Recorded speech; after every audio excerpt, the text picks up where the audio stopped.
Slice. In the coffee. The matzo balls. The filter fish. The fish. Pickled herring. Lox rooty. Dunkin' bagel. A dunkin' bagel. A dunkin' bagel. Slice. In the coffee.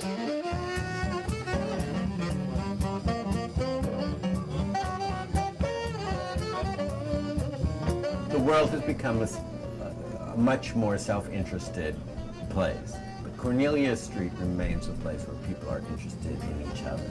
It is what the village has meant for the last 100 years, and it maintains that all the time. There aren't many places around left here that do that sort of thing. It's fearless that way, absolutely fearless. You can see literature readings there, all different kinds of things. And then on top of that, you can have a good meal and a nice glass of wine. And so it really is quite unique. And I think because of that, it will always, I hope that it, it will always be cherished. It's, at least in my family right now, it's like, that if you create something, that it will have a home. So there's tension. Well done as well. It's just, it's anyone can come down here in the winter. That's easy to do. It takes a special kind of individual. Or not just a hot summer day, but a muggy, humid summer day, a stormy day to think, what's the best thing to do this evening? Let's go and listen to some talking in an unventilated cave. So Cornelia Street Cafe is an art form in itself, and what I try to do is bring the artistry into the food. The food here is very good and very reasonable. For the quality that you get, it's unbelievably good. I mean, I think what Robin does to create this space for people who do every conceivable kind of thing. I mean, it's not just piano players, it's folktale and clog dancers and whatever. The people here understand what it means to open up the doors and say, come on in, give it a try. Because sometimes it takes that little bit of experience, to make you go, oh, I think I can do this. And sometimes it doesn't work. I mean, some of the stuff I've done just, didn't work so well. But then it gives you they come right back and go, oh, well, okay. Do you want to do it again? Places like Cornelia Street and Cornelia Street itself keep alive a certain way of creating and being an artist that are crucial if arts are going to continue. It is a marvelous place, and I hope it's here forever and ever and ever, and never closes.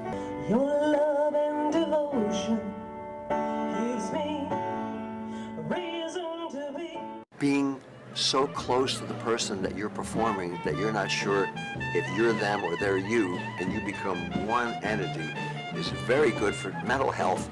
It's also the best entertainment in the world.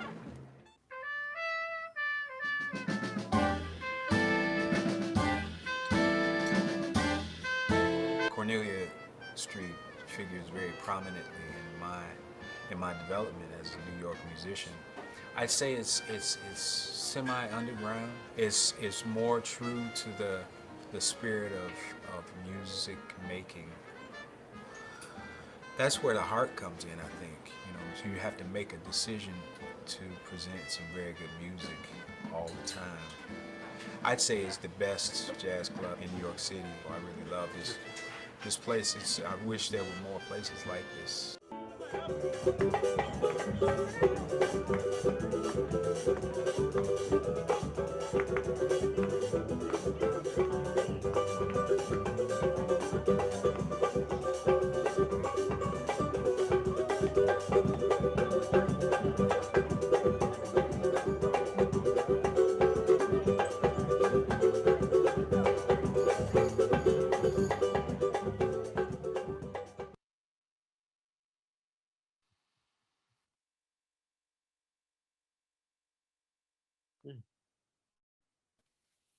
Oh, that was such a delight.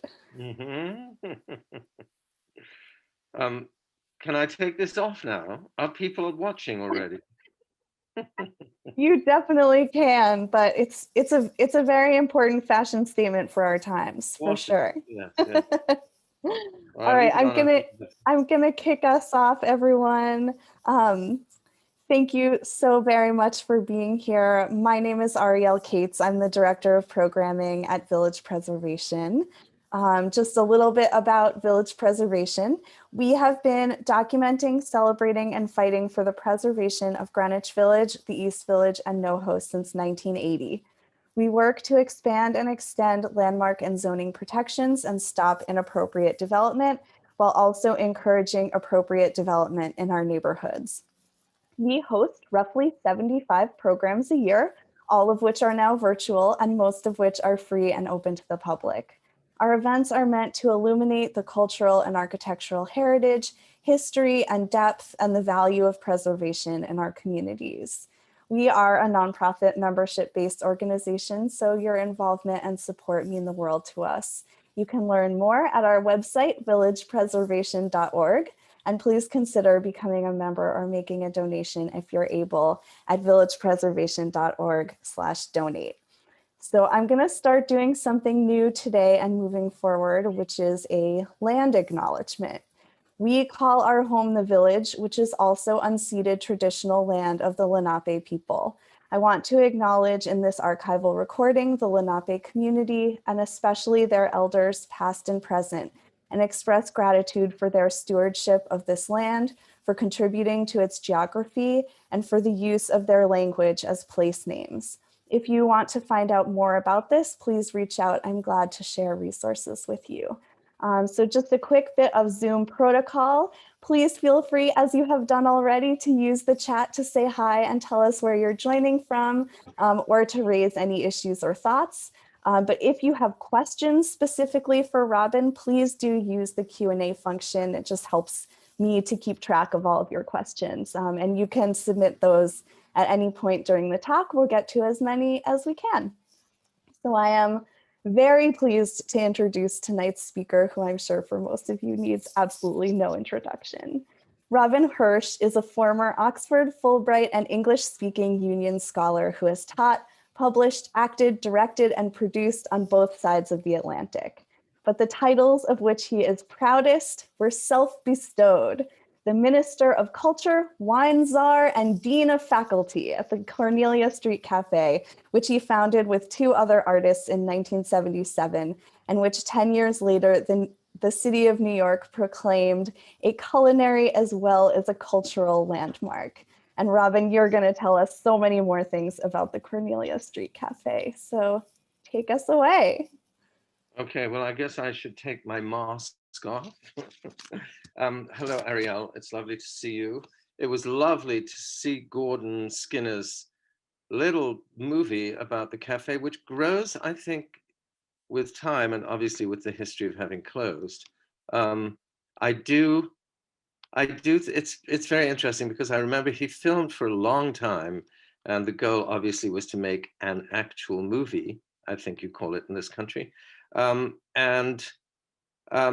You know, there was so much material and there were so many people in there. A couple of them I realized were not properly acknowledged. The opening music, which is so festive and so wonderful, is Paul Shapiro's Ribs and Brisket Review, which actually captures a moment which I think for the cafe is sort of symptomatic.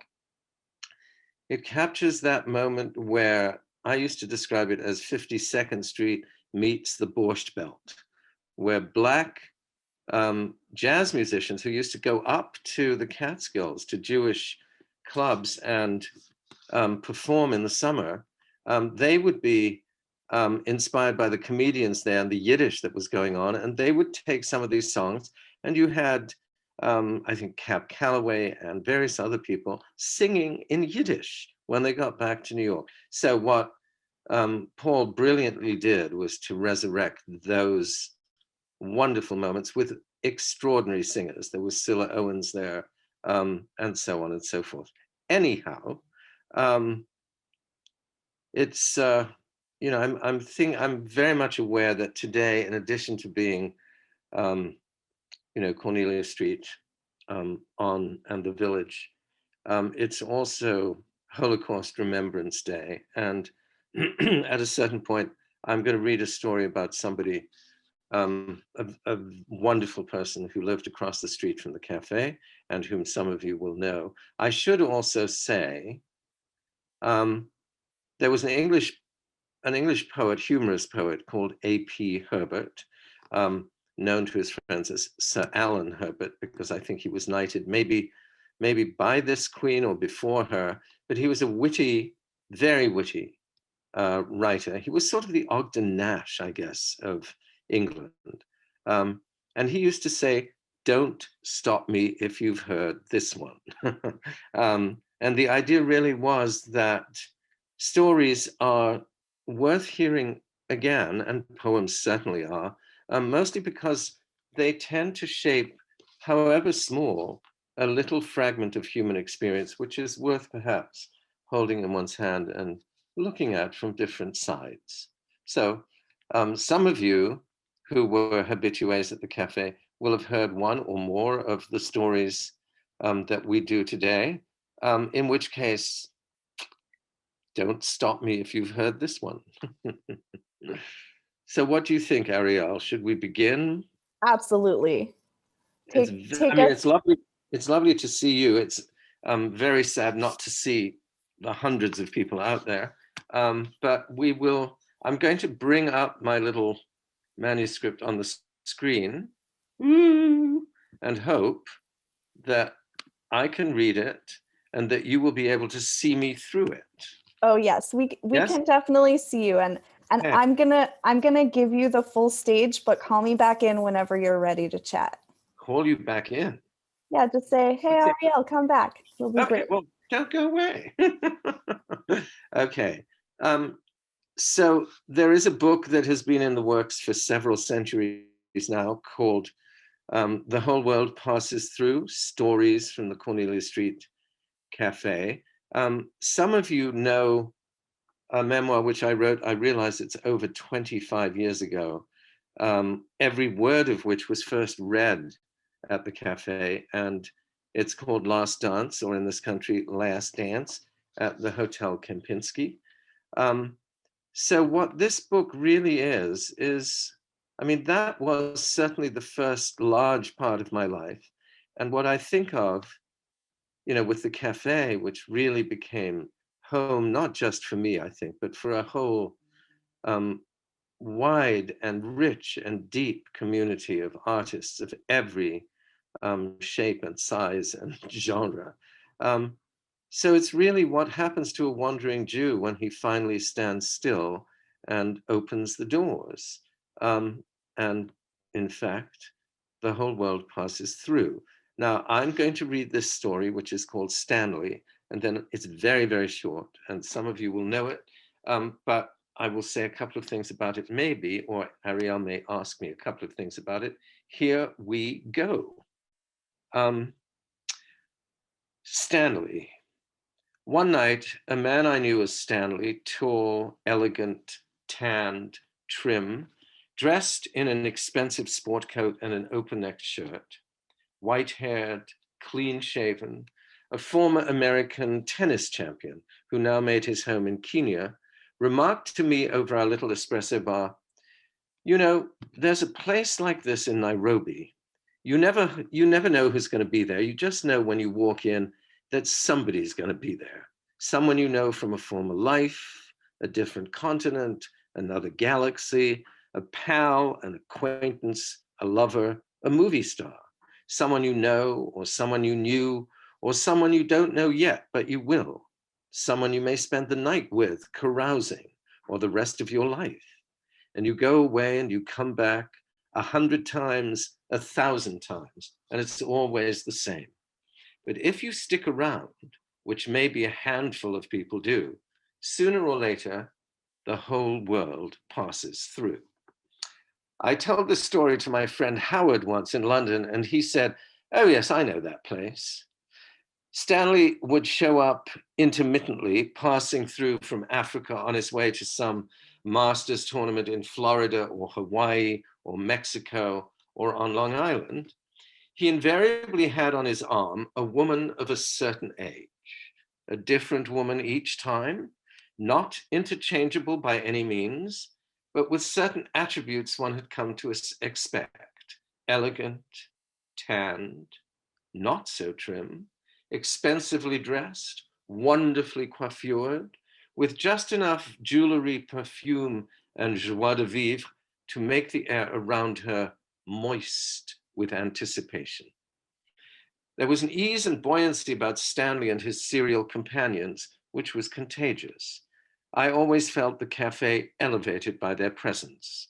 He may have been a gigolo, but he was a superb gigolo.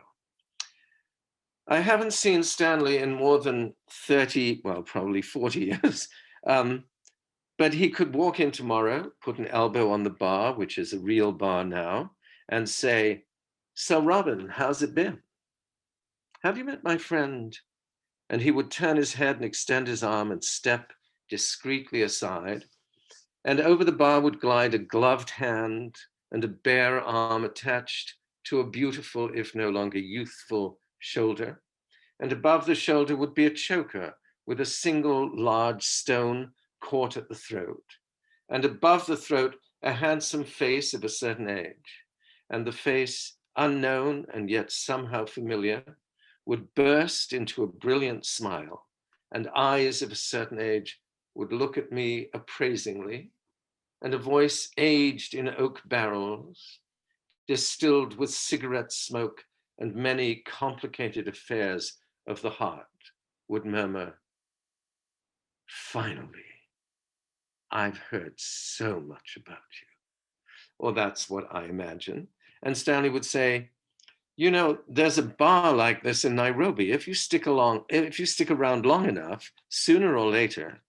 And his companion would look at me and take in the whole cafe and finish the sentence for him. "The whole world passes through." Okay, so that's little story number one. Arielle, do you want to join in? What are we doing? Shall I burble on? I think you should. Well, it's interesting because when I was sort of looking through stuff and figuring out what was I going to read today and what was appropriate and what would be, acceptable, what might be too long, which the next story may be. I don't think it will be. I came across something which I wrote actually within living memory, and it is, as Arielle very learnedly pointed out, there are two stories of Genesis in the Bible. And in fact, this is an alternate story about how that title came to be. When Kempinski, the book I mentioned, came out, which is, I guess, 1995, there was, I think, an agent for Sterling Lord, who was a very well-known agent, I think who represented Jack Kerouac, actually. Anyhow, she was sitting in the cafe, she was a regular, and she had read the review in the Times, which was actually quite glowing. And she said, "What a lovely review in the Times." And I said, "Oh, thank you." And then she said that terrible thing that writers and probably any artist dreads to hear. "And what are you working on now?" And I'm going, oh, and I fumble around in this little, memory. I'm fumbling around going, I'd written this book, it was about, et cetera, but, I spent most of my life on the road and hitchhiking and so on and so forth. And then I came here. And now finally, when I opened this place, I sort of settled down. And so I said the story, which I said at the very beginning.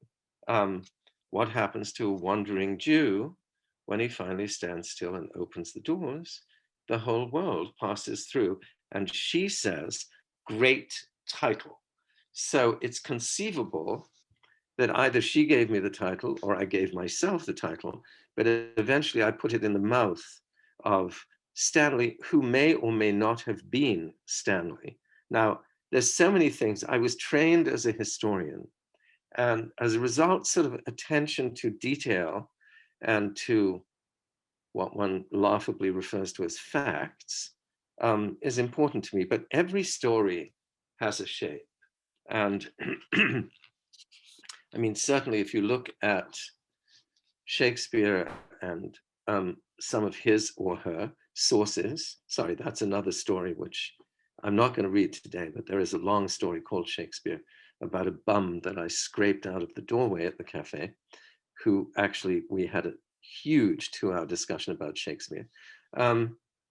Anyhow, if you look at Shakespeare's relationship to, let's say, history and the history plays, and to Holinshead, who was the sort of great authority, or early medieval authority on English history, you know, there is no direct factual relationship. What Shakespeare did was to take an inspiration and embroider on it.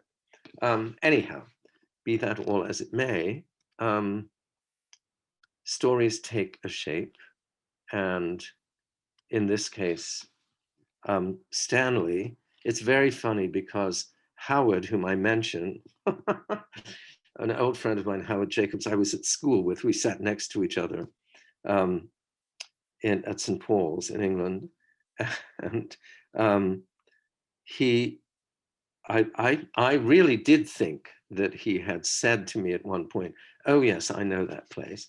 And very recently he said, I've never been to Nairobi. And then my youngest son, Benji, whom some of you know, his roommate, Julian, said that his parents read the story and they had lived for 10 years in Nairobi and said, oh yes, we know that place. And the name of the cafe, if I have this right, is the Treehouse Cafe. And oddly enough, I think I had named Stanley, the character, after Stan Smith, who was an American tennis champion of that era.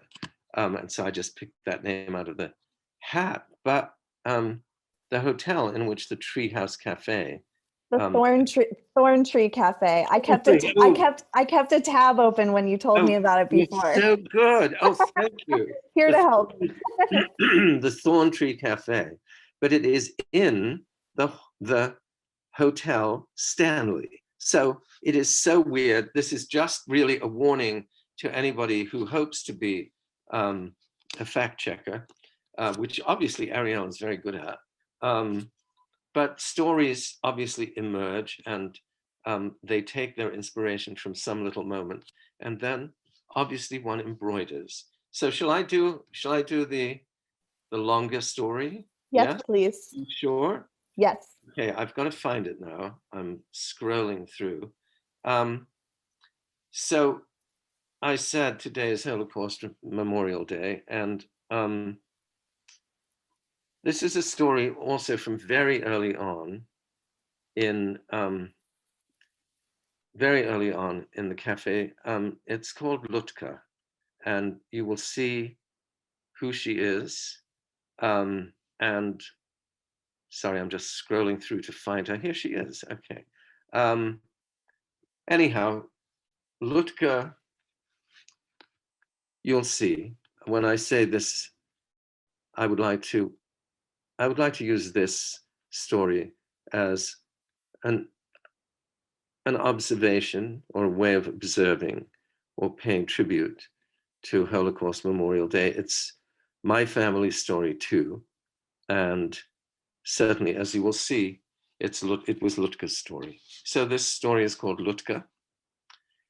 And here we go. Actually, I would have had a glass of Cornelia Street, Cornelia Cuvée, but water will have to do right now. Lutka. The French have an expression for a certain kind of woman, or more specifically, the face of a certain kind of woman, whose allure is not in the perfect features that one sees in magazines, but in the visible and ongoing battle between the forces of beauty, however unconventional, and the forces of what might be described as her dark sister, fighting it out in a constantly shifting terrain of light, plane, structure, angle, focus, glance, perception. The expression is Joli lad, literally pretty, ugly. It describes the face of Jeanne Moreau, for example, in contrast to the face of Catherine Deneuve. It describes the wild and unrestrained animation of certain Italian movie actresses in contrast to the static glamour of a persistent type of Hollywood star. If one were to apply it to men, it would describe the faces of character actors vis-a-vis the faces of leading men. Sometimes character actors become leading men or women, and the whole concept of joli lad is ratcheted up to a more complex aesthetic level. When I think of joli lad, however, I do not think of film stars. I think of Lutka Pink. Lutka may still have been shy of 60 when she moved in across the street from the cafe in the late 70s. It was impossible to tell. It wasn't that she was ageless, quite the opposite. In the harsh afternoon sun that strikes the sidewalk of Cornelia Street, sitting at a table or slithering down the street, she looked ancient. Even at night, in the more forgiving light of candles, the lines and creases of her face flickered on some precarious edge between last rites and an open coffin. At times, it would seem that half the battles of Europe had played themselves out on Lutka's face. And perhaps in a way, they had. Lutka was a painter with a mysterious provenance. She had taken a studio on the top floor of one of the tenements across the street. The surrounding buildings in the village are low. She faced north. The light was good. She would come down at lunchtime after a morning of painting, a multiplicity of oils glistening on her smock, winking from beneath her fingernails. She would return at the end of the day somewhat cleansed for a glass of wine. She had arrived from Paris, where she had a studio. She showed us pictures. But while she had lived in France for more than 40 years, she was not truly French. Or perhaps better, she was not merely French. She was French, she was Polish, she was Jewish, she was traveled, she was European. She had been born in Warsaw. At the age of 16, either on her own initiative as an adventure or at the urging of her parents in the interests of education, she had arrived alone in Paris. Within weeks, by a very different route and with considerably more force, Hitler had arrived in Poland. She never made it back. Her family never made it out. Somehow, before, during, and after the war, Lutka engineered a life for herself as an aspiring painter. She made her way south. She made the acquaintance of everybody who was somebody or about to be somebody in the complex, febrile, intellectual, and artistic milieu of post-war France. Occasionally at the cafe, she would pull out photos of herself as a younger woman with Picasso, or Matisse, or Aron, or Baudrillard, or Lacan, or Sartre and de Beauvoir, or obscure members of Oulipo like Georges Perec and Raymond Queneau. And they were invariably casual snapshots, not posed in any way, at the beach, in the mountains, at cafes, and always groups, never more intimate constellations. They did not bespeak glamour, even at a much younger age, in the company of the great and the near great.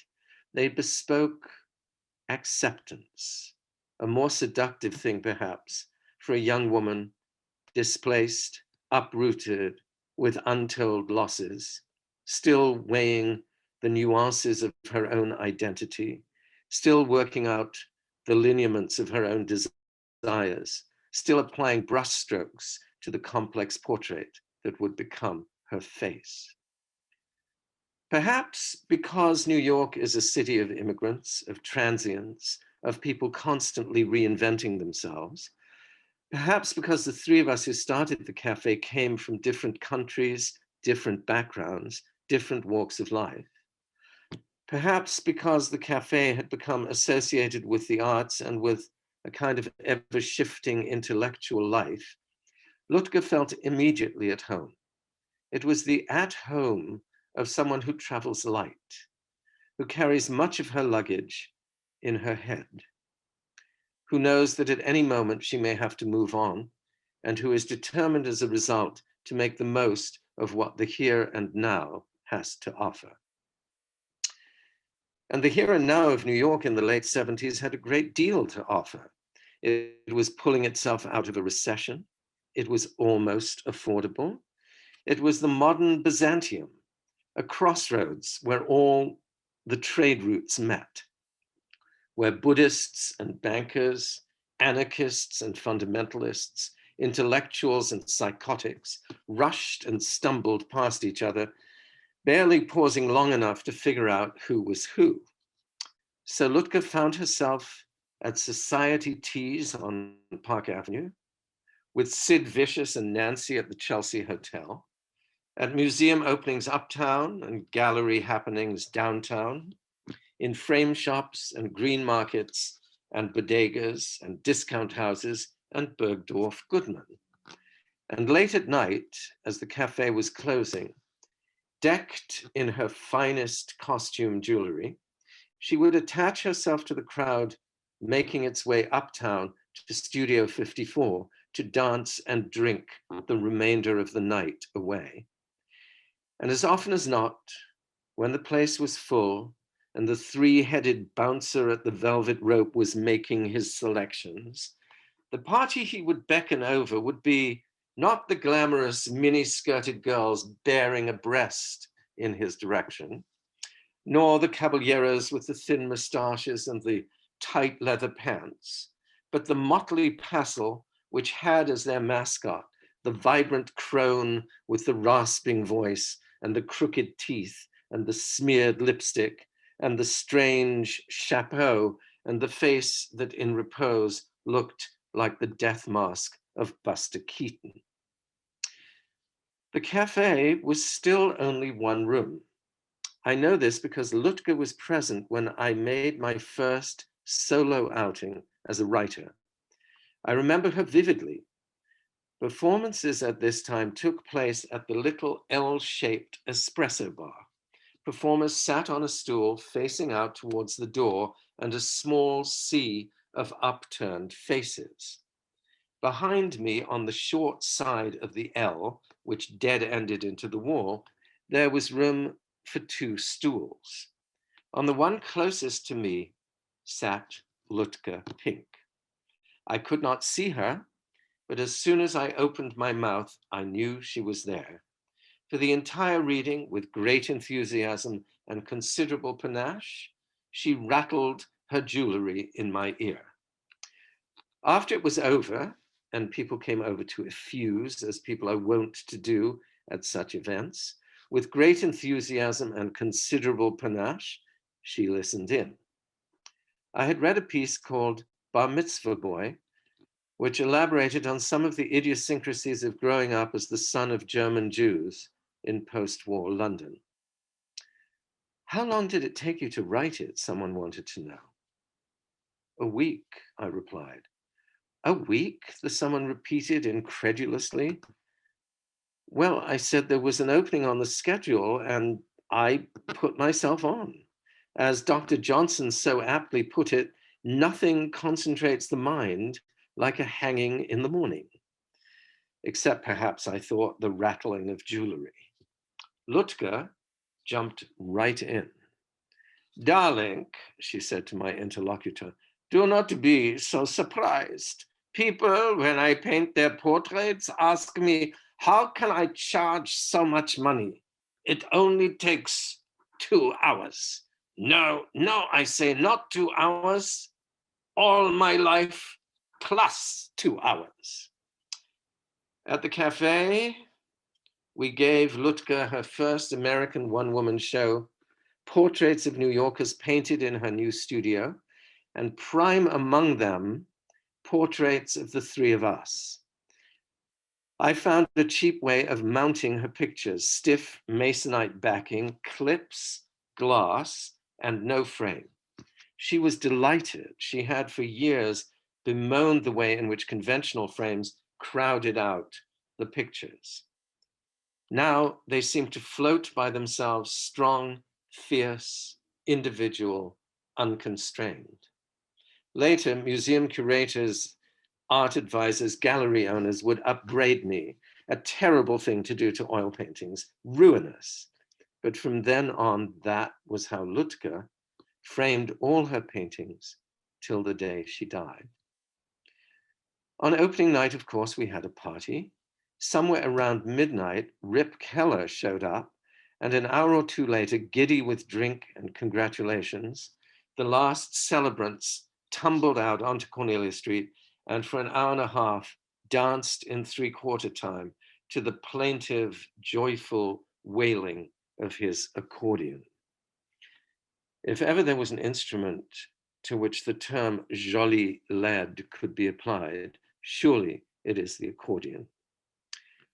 When the exhibit came down, Lutka presented the three of us with our portraits. For some years, we would bring them in to celebrate the cafe's birthday. Amidst the memorabilia on the walls, old menus, postcards, photos, the skeleton of our first espresso machine, a panoply of worn-out toaster ovens, there would be, floating in their frameless frames, wild, fierce, passionate, the portraits of our founders. Now, more than 30 years later, 40 years later, mine hangs on a wall in my house, still in its frameless frame, still shining out at me with the bravura and élan, the force and poetry, the pain and beauty, not of its subject, but of its creator, all her life, plus 2 hours. Joli laide, I always think of Lutka Pink when I hear those words. Okay. We could do something, which is, I could take my little computer round the corner and show you the painting of me. Shall I do that? Arielle, I want to see it. Yes? Should yes. we do that? Yes. Yes? Okay. Well, we'll try. This is incredibly high tech. Now, wait for it. Oh, there's our little dog barking away. Now, let's see. Can you, I can't see what you can see. Can you see it? Yes. Okay, jolly good. Well, there I am. And here I am. So barely a moment has passed. Just the blink of an eyelash. Oh. Okay, that was it. So there we go. Anyhow, here I come back into, a room that used to belong to both my children at various points. Okay, woo. So, Arielle. Hello. Well, hello, how nice to see you. Nice to see you too. Okay, let's see if I can pull this down a bit. Yeah, there you are. Okay. Oh, and there, oh God, there I am. Whoops, I think we'll cover that up.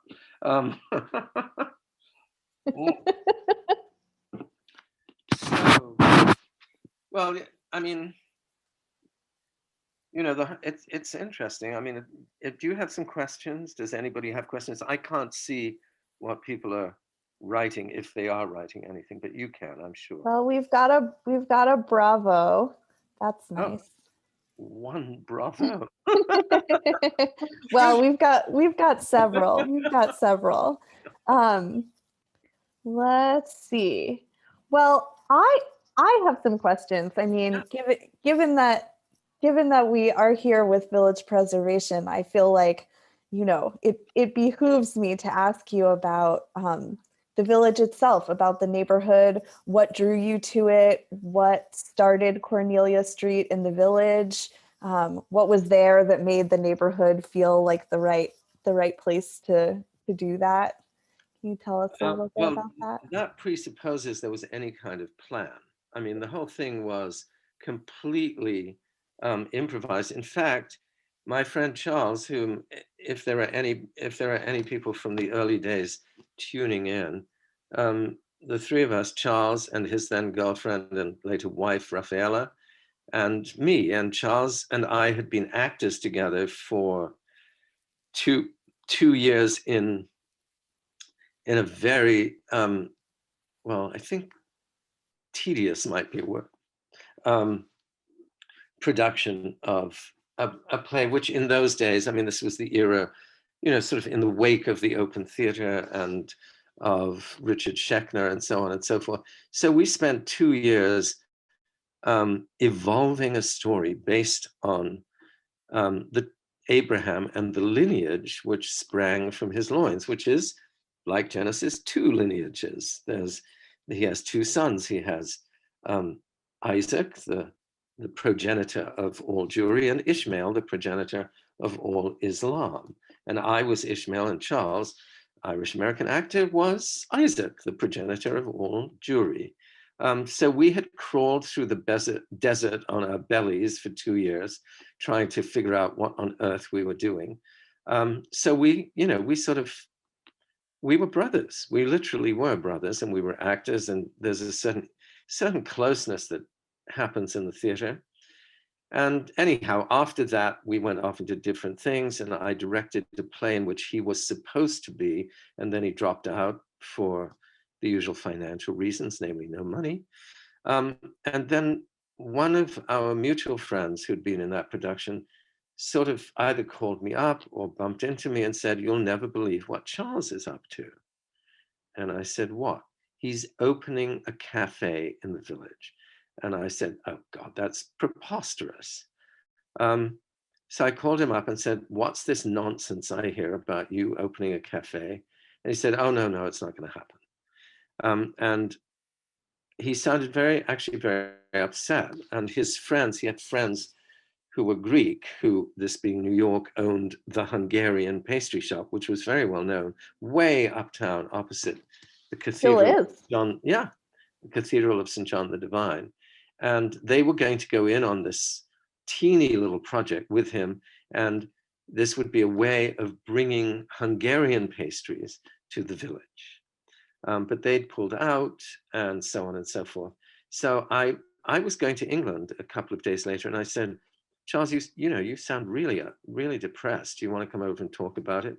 So he came over, he talked, and within those 2 days, I agreed to go in on it with him. Now, I can't remember whether he showed me the space before I went to England or when I came back, but that picture of the record cover, which is on your website and which I guess everybody had to see in order to register, that's what Cornelia Street looked like. That's what the village looked like in those days. It was pretty grim.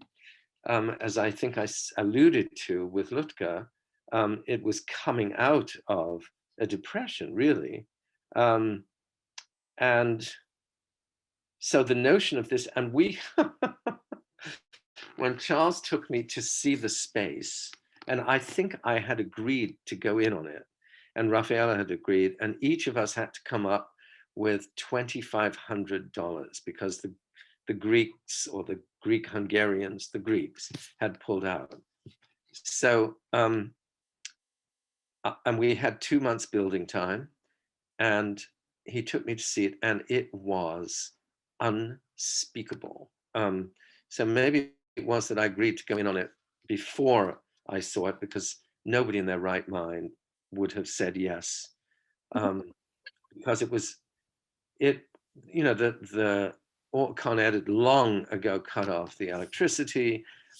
This space had belonged to a couple who had, I think, an antique shop that degenerated into a junk store. The husband had died. The wife was now immured in what later became our back dining room. And the dark storefront itself had become a place for the local supers to hang out, drink their Thunderbird, and have their dogs, what's the polite word? Shit on the floor. So that, I mean, honestly, the whole floor was covered in dog shit, excrement. That was the word I was looking for. So I remember saying to Charles, God, I guess it's the dog shit that really lends it ambiance. And on the basis, of this completely lunatic notion, the three of us sort of shook, and we got 2 months building time. We cleaned the place out. The supers who scowled at us because they lost their drinking place, they would sit across the street on the stoop, or actually it was a railing, and there was a little, that little thing that railings are stuck into. They'd sit there with their Thunderbird and curse us. And for 2 months we scraped and sanded and plastered and did the plumbing and all the rest of that stuff. And then when we got close to opening this little one room with a toaster oven, I was going to bring up the vase. Well, maybe next time. When we were ready to open, and actually there'd been so many people watching what we were doing that, we worked through the night before, all the way through till 9 a.m, and I had to go down and figure out what we were going to charge for everything and so on. And just before, hold on a sec. Oh, look. Oh, how lovely. Thank you. There are questions in the chat. I can't see the chat at the moment. Here is the original vase. Thank you. That was my lovely wife. Oh, wonderful. Anyhow, so we had no idea what we were doing or what it was going to be. We ended up with a toaster oven, as I said, and the wonderful Martine Vermeulen, who had a pottery studio 3 or 4 doors down, she made these extraordinary sculptures. She made her living by making sort of vases and things like that, but she made these bas reliefs that eventually that's how we opened with an exhibit of her pottery on the walls. But she made this vase for us. This is now 1977, and she drew a portrait of what the cafe might be. We had no idea what it might be. So, okay, it's going to have an awning. Whoopee! And one day it might have chairs and tables outside. Can you lift it up a little bit more? Oh, certainly. Tell me what, is this good? Oh, that's lovely. Yes, there is and here it still is. And it was there for 42 years. And she'd written our name on it. And there is this beautiful vase. Okay, so I've burbled on enough, I think. Yes. And so tell us what year this happened in? 1977. Great. And we opened on the weekend of July the 4th, perpetually 201 years behind a rather larger institution, the United States. As a result, every July the 4th we celebrated 2 birthdays. There's this duality coming in all the time. All over the place. Stephen wanted to know, did Lutka give you that painting, or did she charge you for it? No, she gave it. She gave the 3 of us these beautiful paintings of Charles, of Raphael, and the one that you saw. So lovely. Yeah, it was. It was lovely. Yeah, we also have a question from Amy. Can you talk about the speakers that you had at the cafe? In addition to music, I wonder about the memorable speakers over the years. Oh, you don't mean the speakers that we hung on the wall, or the bass amp that I brought up to do poetry readings with? You're talking about actual people who spoke. I would imagine. Okay. Well, we were, as I said, there were no plans. So the way in which this emerged was simply because the 3 of us were artists of different kinds. And we were very open. And indeed, on the opening day at 11 o'clock, when we'd rushed home after sort of 36 hours, no, certainly 24 hours straight of working. And we'd rush to our different houses, my little tenement walk up. God,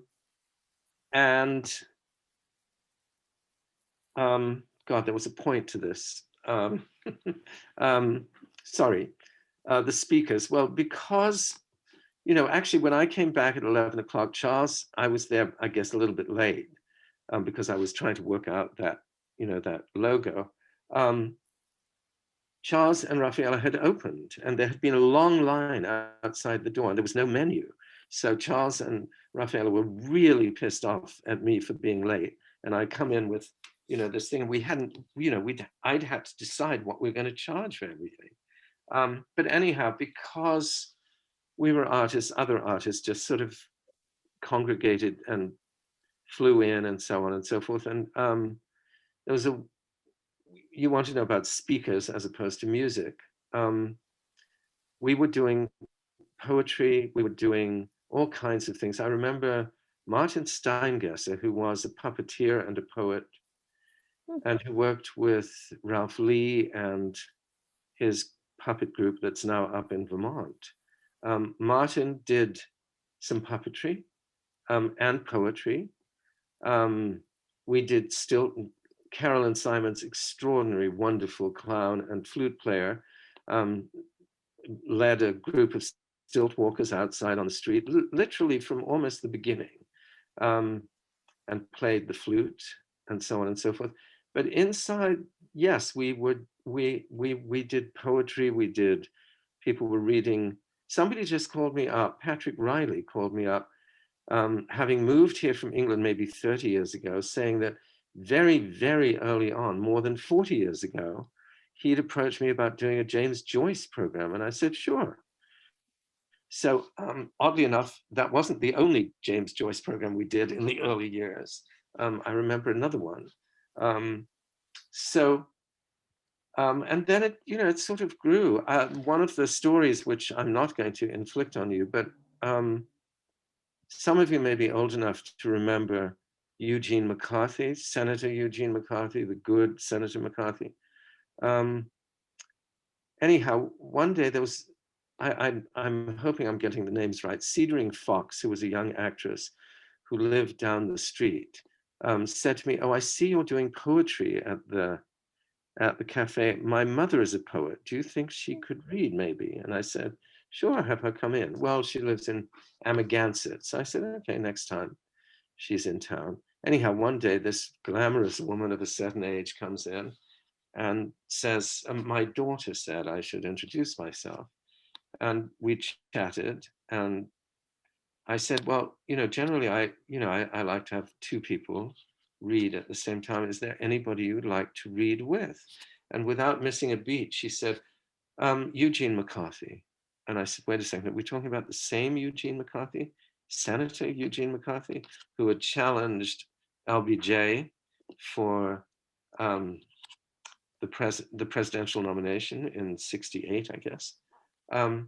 She said, yes, he's a poet. He's a published poet. So actually, I mean, this must have been 4 years in, because we'd now broken through the wall into the side room, and we'd taken over some of the back room. We always had the basement. And I realized even if we didn't say a word would get out. And so that was the very first thing we ever did downstairs, with water still dripping down the walls. And when you said speakers, the only actual speaker we had was a bass amp. And I brought it down from upstairs because we did the poetry readings in the back room.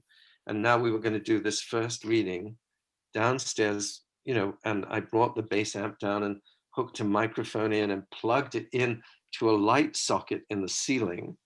And sure enough, Eugene McCarthy and, her name will come back to me in a sec. anyhow, they were so elegant. I mean, there was McCarthy in his three-piece suit and tie, and here are all these hippies and, you know, sort of bohemians hanging from pipes on the ceiling. And we've put every chair we could lay our hands on in the basement. We didn't have the bar or anything. So the very first thing we did down there was Eugene McCarthy and, oh God, Ms. Fox, Lady Fox, sorry, I've forgotten her first name. It'll come back. Anyhow, it was extraordinary because it was, you know, they carried themselves with such dignity in such a crummy joint. Anyhow, and then we had dinner upstairs in our back room on our tiny menu. We had just opened a full kitchen, and so on and so forth. Anyhow, I don't need to go and tell the whole story, but there were, you know, lots, and you know, out of this came all kinds of things. So that one of the series that I am proudest of was the science series that Raul Hoffman started. Actually, it started with a friend of mine, Casey Cole, who was the science writer in LA for the Los Angeles Times, and she had a new book coming out, and she may have called me on a telephone to say that she was coming into New York with this new book, and I think HarperCollins or whoever was publishing it was giving her a party and so on, but could she do a reading at the cafe? And I said, sure. I said, but you know, you may be a star in LA, but nobody reads the LA Times here. So, you know, we need to fill quite a few seats because we've opened this downstairs now. Is there anybody you'd like to read with? So she said, well, how about Roald Hoffman? And I said, who's he? She said, well, he's a poet and he's written a play and so on and so forth. And oh, he also won the Nobel Prize in Chemistry. So I said, you know, that's not going to ring too many bells either. Anybody else? So she finally said, well, how about me, Roald Hoffman, and Oliver Sacks?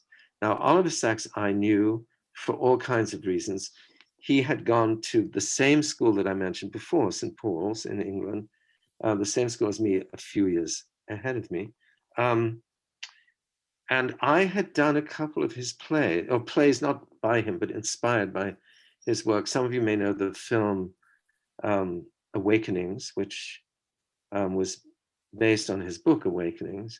But there were other plays. Harold Pinter wrote a play inspired by reading that book called A Kind of Alaska. And Peter Barnes, who was the playwright that I became very fond of, had written a monologue inspired by a study that hadn't yet been it hadn't been published. I think it came out in the collection, The Man Who Mistook His Wife for a Hat.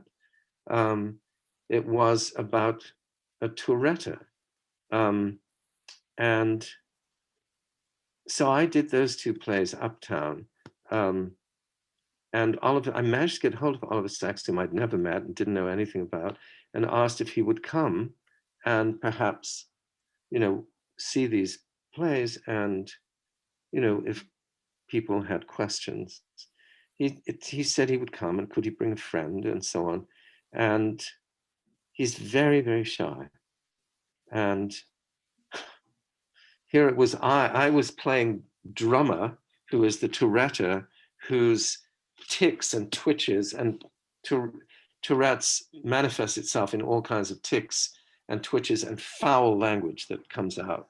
Anyhow, those symptoms dissipated when he drummed. Well, it turned out, as I'm waiting backstage to go on to do this, that it turns out that the friend that Oliver brought with him was a Tourette, Lowell Handler. And suddenly in the audience, you know, everybody's now suddenly still as because out in the audience, there's this guy going, etc., etc. And I've never been as terrified going out on stage to imitate this guy. Wow. Anyhow, so, but years later, Lowell shows up at the cafe because Penguin Books is going to publish his autobiography, which is going to be called Twitch and Shout, which is exactly what he did. And we became quite sort of good friends. And then, you know, some years later, there is Oliver back at the cafe as the very first, you know, reading of Casey and Roald and Oliver. And then Roald approaches me afterwards and says, you know, what would you think of a more regular thing where we, you know, sort of mix the humanities and the art and the sciences, and we climb one mountain by two different routes? And I said, sure. So out of that, it got interrupted by 9/11. But after that, at the beginning of 2002, I think that's when we began. And it ran for 16 years, and it was extraordinary. And, you know, there were all kinds of people. I mean, I'm sorry, you know, as the problem with asking me a question is that the answer goes on forever. You want some more? Huh? No, not well. Let me just finish the Raul story because it's really charming. You know, there would be all kinds of very distinguished scientists whom he would invite, and there were times when I remember saying from the stage to the audience, "Hands up, who's not a Nobel laureate?" Because half the people in the audience, you know, were Nobel laureates. And Roald himself, he would come down because he's a professor at Cornell, and he would get on the bus with a projector or whatever he needed before we had such equipment, and get on a bus, come down to New York, and come in with his projector. And one night, I remember very clearly, you know, I said, "Look, Roald, we really should begin because there's a, you know, music show afterwards." He said, okay, well, just let me finish here and you start. And I'm starting, and Roald is on the floor trying to plug in his projector, and he's literally at my feet. And I say sort of nonchalantly, "Oh, it's always been my dream to have Nobel laureates groveling at my feet."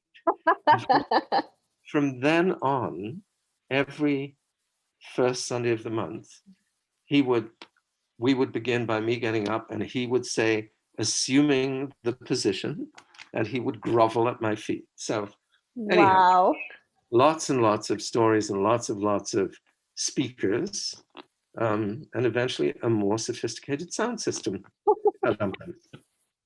So apropos to, so we've got a bass amp and a projector, and Barbara wants to hear about the baby grand and how it made it in there.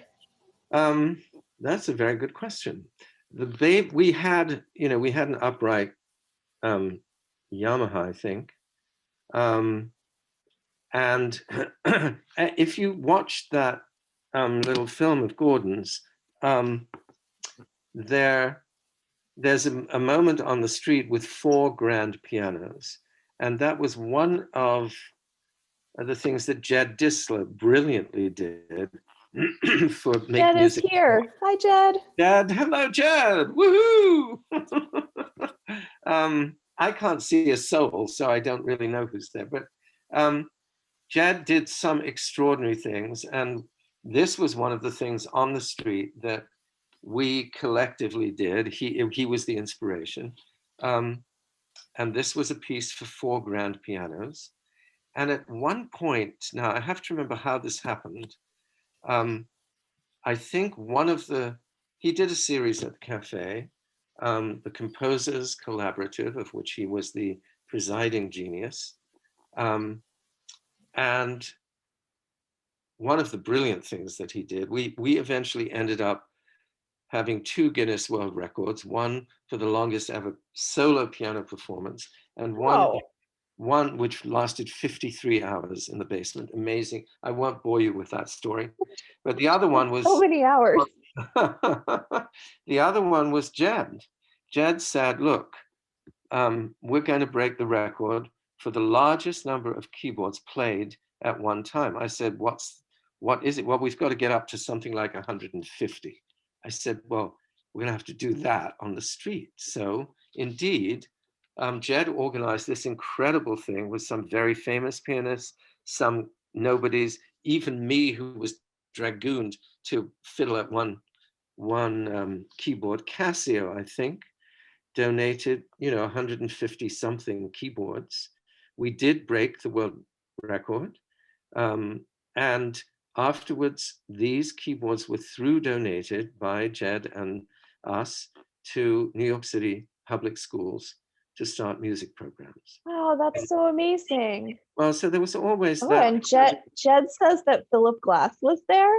Amazing. Oh yes, Philip Glass was there. Yeah, that's, and so on and so forth.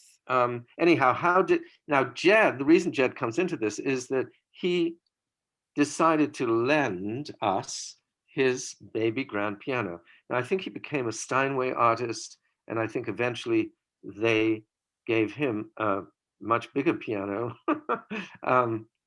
So he had this grand piano, and the really big question always, people said, how did you get this down here? Because we had this very narrow staircase. And we figured out that there was only one way we could do this.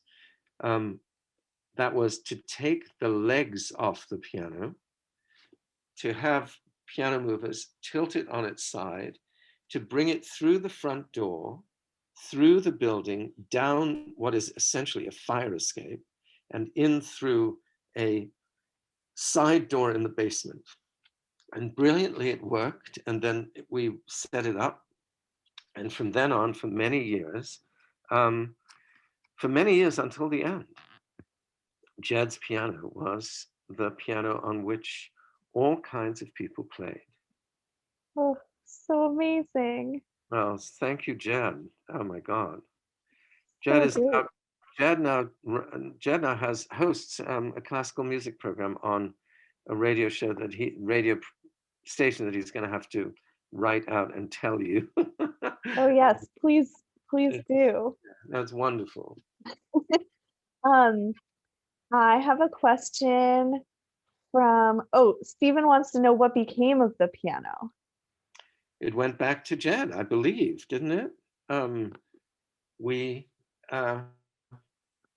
the end, I think we arranged for it to go back to its proper home.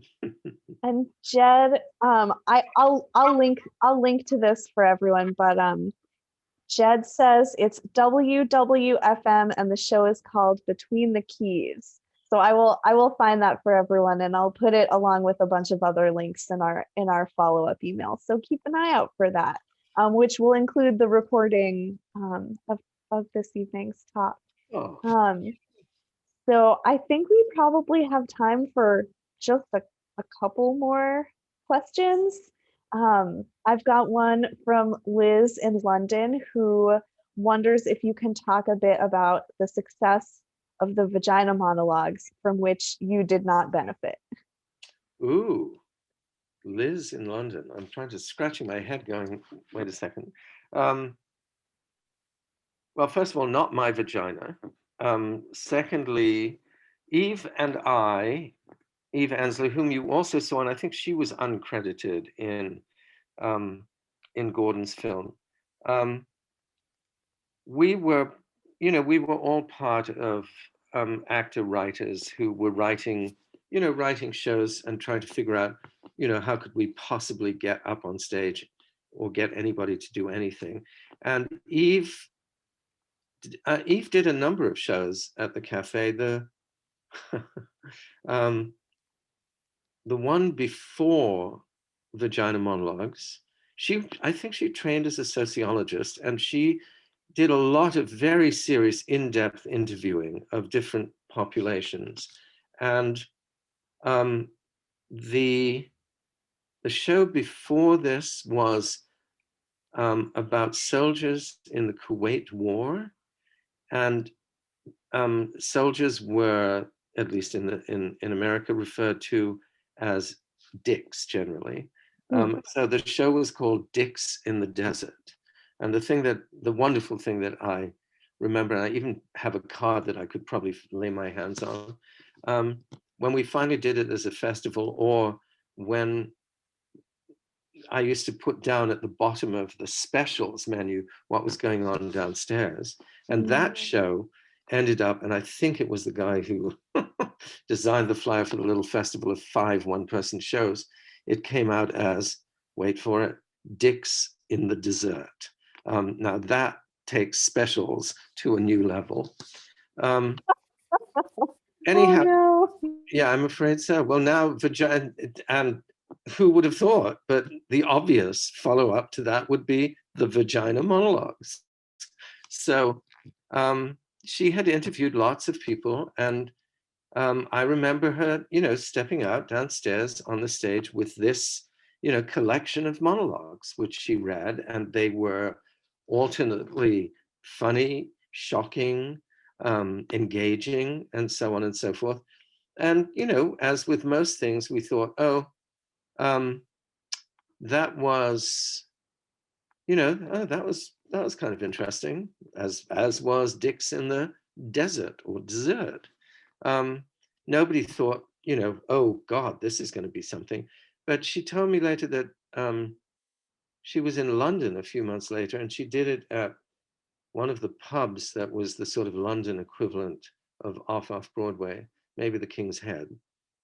And there was some American producer in the audience who said, oh, that's really great. We should bring this to New York. She said, I just came from New York.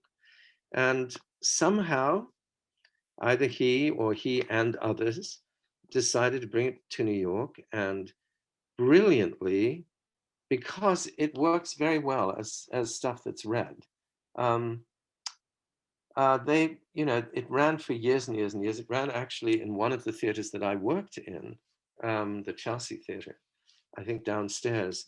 And what they figured out was you could get celebrities, and you could get 3 of them at any one time, and there would be no huge rehearsing and no huge outlay. And so you had very famous people reading, the vagina monologues. And, I when I was last in Paris, probably 6 years ago or so, the vagina monologues was running in French on the stage in Paris, and it had been running for 8 years or something. So it did exceedingly well. And the second half of Liz's question, I will gently let slide. Fair.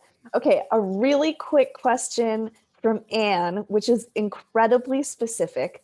Do you recall the name of the lady potter who worked largely in blue and white on Cornelia Street in the direction of Murray's Cheese? She must have come in after the vase, because I mentioned her. Her name was Martine Vermeulen, Vermeulen. There we go. And she had a wonderful studio. And she eventually moved uptown. And that stayed empty for many, many years.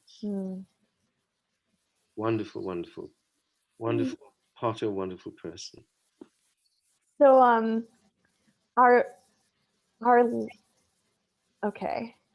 our last questions, well, the first one is about the book that you read your stories from, and is that from the Cafe Stories book? Yeah, these are Cafe Stories. The only one, well, I only read 2 stories. The only one that is in that slender volume, like its author, is Stanley, because Stanley is the sort of the eponymous story. There was one other really teeny story that, if there were time, I could do, and if not, we won't.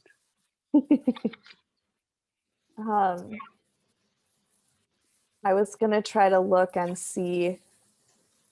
Is it in publication? Can we give folks a link to it? Actually, no, this is very tricky, because we published it ourselves for our 40th birthday. And it's a beautifully produced little book. And one of the lovely stories, here is the cover. That painting, if I were to go up one more flight with my... Can you lift it up a little? Lift it up, I can't see, so. Perfect. Is that good? That's good, yeah.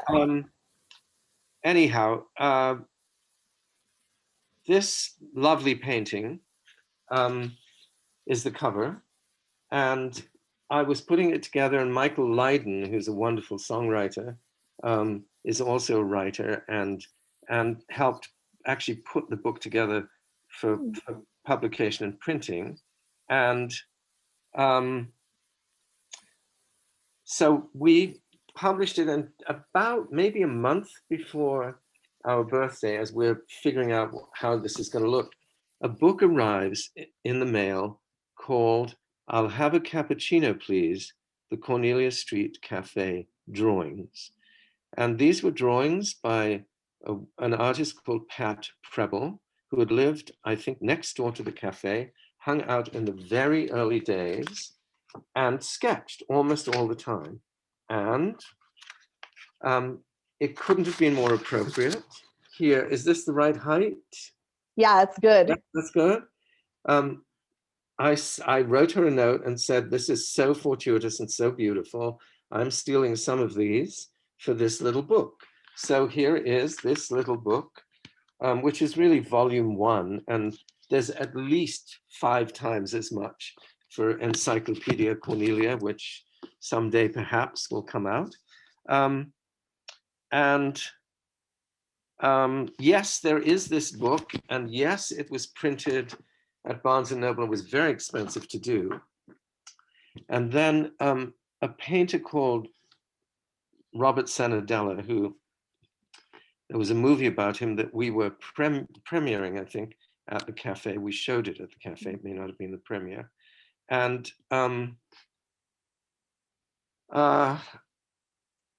he, the producer of that movie was a guy called Concannon, and he had a printing press.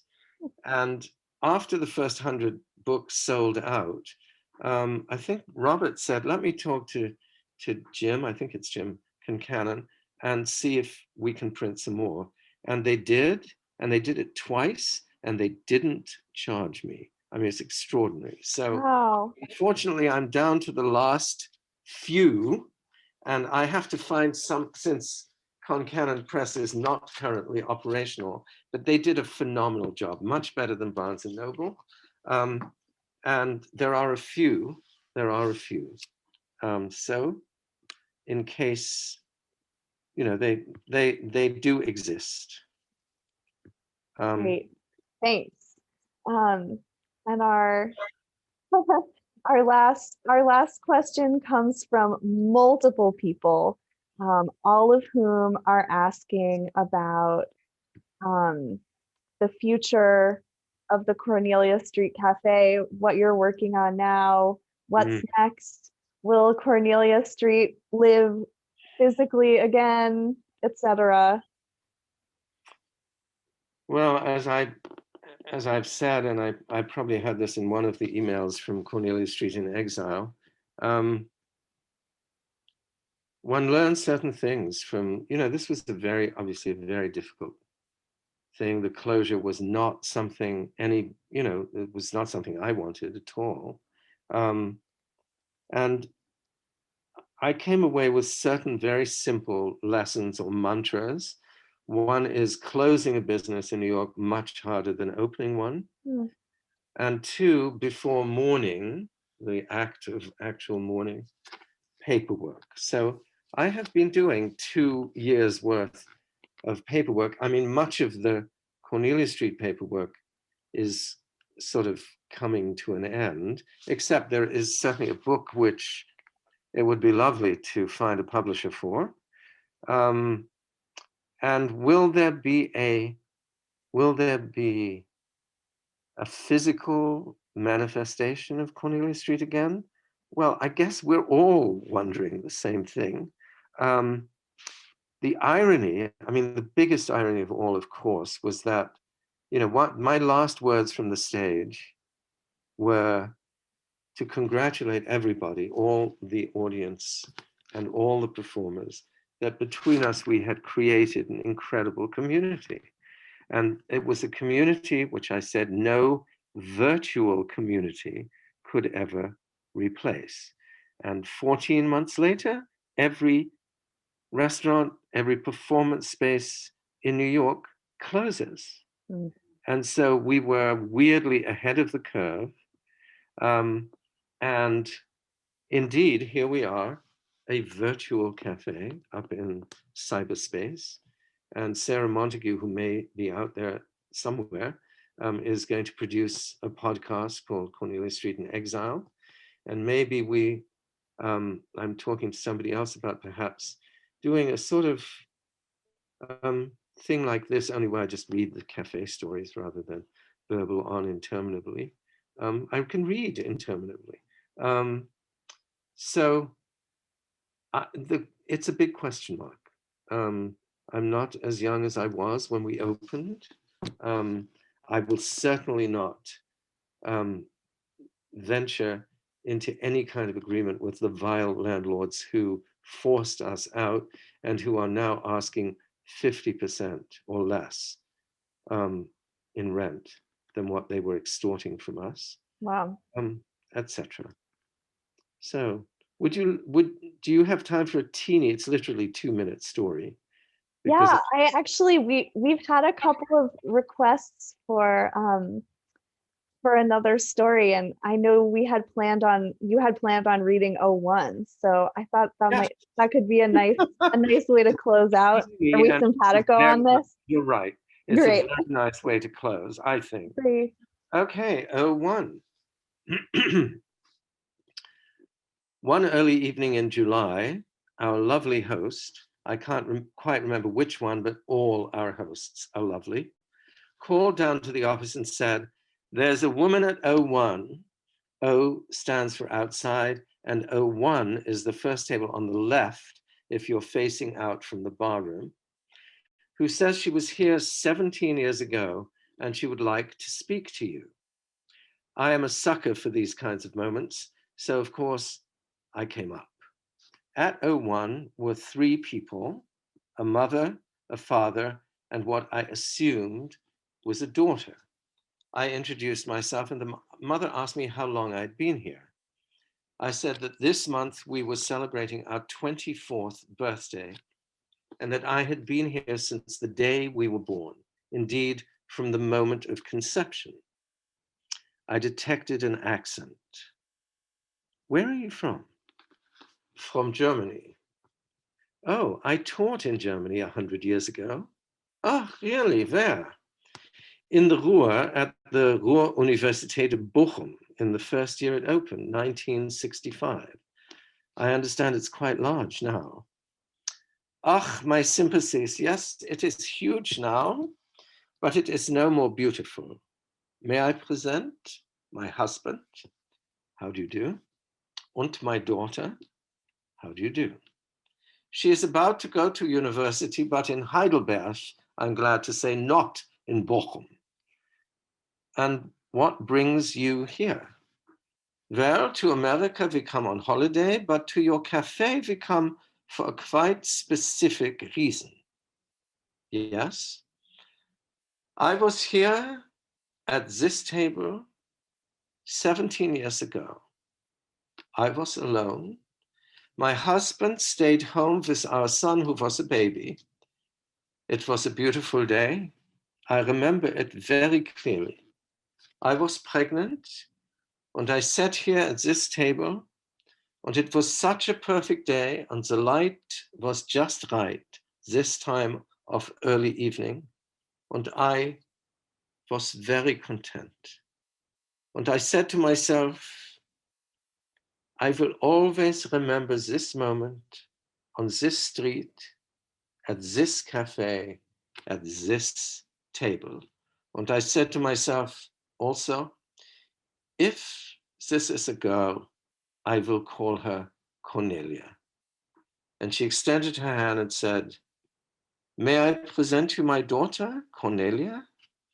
So of course we opened a bottle of champagne, and we took photos of the family and of the four of us and of the cafe from the outside and of the famous table at which 17 years before this beautiful young woman had acquired her name. Bingo. So magical. What a beautiful story. Thank you so much, Robin, and to all of your amazing fans who are here with us from all over the world. What a complete delight it has been to chat with all of you this evening. Thank you so much for having me. glad. I'm just sorry I can't see anyone except you. And no, that's a lovely sight. But I know there are quite a lot of people out there. Hello, and unfortunately, goodbye. And we hope to meet again, right? In some physical space, wherever that may be. That's right. And to the folks who are asking, yes, we will have a recording of this evening's talk. And we've got lots of requests for a part 2, Robin. So we'll have to chat about that. Okay, we'll work something out. I guess since I wore it, I should show off the t-shirt, no? Oh, definitely. Let me see if I can do this. Hold on. Can you? It's the famous, because we did so much stuff, because we did poetry in 14 languages and science and philosophy, not to mention stilt-walking and so on.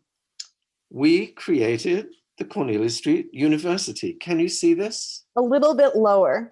Lower. Is that it? Perfect. That's good. Okay, so here it is, the university t-shirt, which I designed with the wonderful John Morrison, who did the most incredible graphics for us. Anyhow, here is the heraldic shield. Under it, it says Conditus, however many MCMIXs there are, which is obviously Latin for founded 1977. The heraldic shield has the original toaster oven, crossed knife and fork, cappuccino cup, wine glass, a portrait of Nero fiddling while Rome burns, and underneath it in Latin, let's see if you can see this, Educatio una potazione, education for a single drink, corollarium non inclusum, gratuity not included. Well, there we go. You have gotten a lot of requests for a reprint of the t-shirts. So more things to consider. Everybody wants one. Absolutely. Actually, I remember when I did it, I'm not going to undress further than this, but there is something, because all the staff got ones with faculty printed on the sleeve. So the faculty obviously were people who worked there, like me and the waiters and the staff. But for you guys, if we ever print it again, you won't be faculty. We might be, if you want to come work. Or a tote bag. That's a good suggestion, Margot. Tote bag. Anyway, if you ever decide to do anything like that, let us know and we'll send out an email to everyone. Matt, there you go. Okay. All right.